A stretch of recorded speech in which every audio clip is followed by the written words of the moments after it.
Méditation du 17 avril. Réévaluez nos choix. Choisissez aujourd'hui qui vous voulez servir. Moi et ma maison, nous servirons l'Éternel. Josué 24, le verset 15.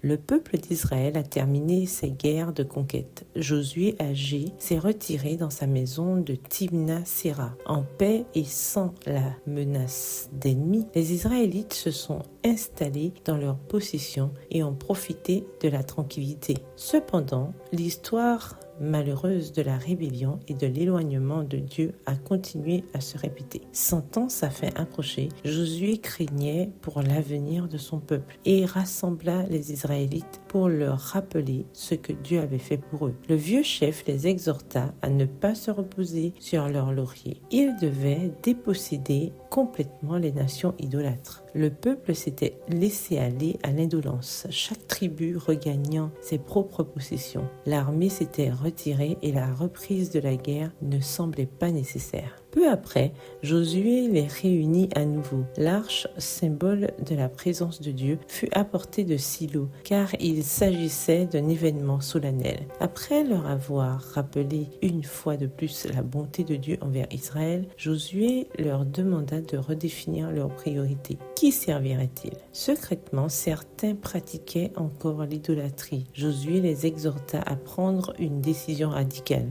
Ne pas servir Dieu par peur, mais par peur et par choix. Dieu abhorre l'idolâtrie, mais il est également offensé par l'hypocrisie et le culte formel. Le peuple devait réfléchir et choisir s'il voulait vraiment vivre comme les nations décadentes ou servir l'Éternel, source de tant de bénédictions et de miracles. Les dieux auxquels Josué faisait référence étaient incapables de protéger leurs adorateurs, qu'Israël avait détruits en prenant possession de la terre promise. Quelle folie pour Israël de continuer à rendre un culte voilé à ses divinités, n'est-ce pas? Nous sommes étonnés de voir une telle folie au sein du peuple de Dieu. Mais combien de fois avons-nous reproduit le même scénario? Nous acceptons de suivre Dieu, mais nous ne voulons pas en payer le prix. Nous nous contentons d'un christianisme facile. J'accepte la grâce de Jésus, je suis sauvé. Et nous nous arrêtons là. Nous ne voulons pas être transformés. Dire que nous avons accepté Jésus comme le peuple d'Israël en pensant qu'il n'y avait plus de bataille à mener ne signifie